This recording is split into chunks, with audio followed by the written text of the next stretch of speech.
O que é o pecado, meus amigos e minhas amigas? Louvado seja Jesus Cristo, que Deus céu. Estamos acompanhando esta pergunta por pergunta do Compêndio do Catecismo da Igreja Católica. E depois de termos falado de tantas coisas bonitas, as virtudes, chegamos a um assunto que não é muito agradável de tocar, que é o pecado. Mas é necessário estudar para penetrarmos ao menos um pouco neste grande mistério. Aliás, como é possível, dizia Santa Teresa, como é possível, Teresa d'Ávila, seja alguém capaz de ofender a seu Deus, seja capaz de ofender ao seu Criador.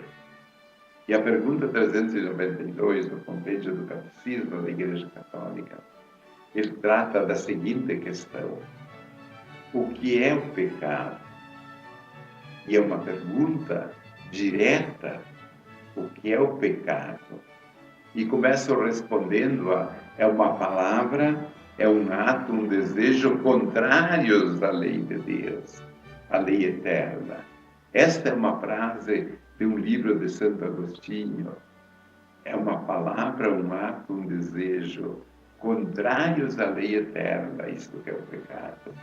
Contrários à vontade de Deus. Ela é ofensa a Deus. Essa ideia tem que ficar bem clara. O pecado é uma ofensa a Deus. E tem um plano, Deus tem um plano sobre nós, um plano de amor. E eu tomo uma atitude, eu tenho um pensamento, eu pego uma palavra contrária ao plano do amor de Deus. Quem teve consciência desta ideia, quem teve consciência de que o pecado é uma ofensa a Deus, foi o rei Davi. Davi, lá no Salmo 50 ou 51, no versículo 6, conforme a base da tradução da Bíblia, ele diz: pequei contra ti, pequei somente contra ti, e pratiquei o que é mal aos teus olhos. Então, antes de tudo, é uma ofensa a Deus. E aí está a profunda gravidade do pecado, que envolve Deus, que envolve a sua vontade, a sua santidade, o projeto que Ele tem sobre mim e sobre cada um de vocês. Nós que somos criaturas humanas, o pecado é uma ofensa a Deus. Não nos esqueçamos desta ideia fundamental. O pecado é uma desobediência a Deus, a desobediência ao seu amor, desobediência.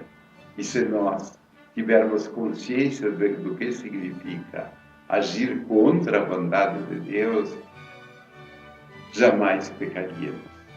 Contra a vontade do meu Senhor, daquele que eu dou o absoluto da minha vida, eu digo que livremente não a Ele. E o pecado fere a natureza do homem. Depois nós vamos ver criados à imagem e semelhança de Deus, para o amor, para a comunhão. E o pecado atenta contra a solidariedade humana. Por quê? Porque o meu pecado tem repercussão sobre as pessoas que estão ao meu redor, que me cercam, sobre a natureza, sobre o mundo todo. Se nós quisermos ter consciência do pecado, nós precisamos nos voltar para a paixão de Cristo. A paixão de Jesus Cristo nos dá a dimensão do pecado. O Filho de Deus, tendo assumido o nosso pecado, o seu pecado, o meu pecado, tendo assumido diante de Deus Pai, como se Ele tivesse sido aquele que cometeu isso. Pagou, e pagou profundamente caro. Foi o seu sangue que nos lavou do nosso pecado, o seu sofrimento, ou para que vocês entendam bem, o seu amor, a sua misericórdia. Então, para que, pela graça de Deus, você penetre na essência do pecado e não ofenda mais o seu Deus Criador, façamos a oração da Divina Misericórdia. Eterno Pai, eu vos ofereço o corpo, o sangue e a alma, divindade do vosso diletíssimo Filho, nosso Senhor Jesus Cristo, expiação dos nossos pecados e do mundo inteiro. Para isso recebam a bênção de Deus Todo-Poderoso, Pai, o Filho e o Espírito Santo. Amém. Fiquem na paz e no amor de Deus.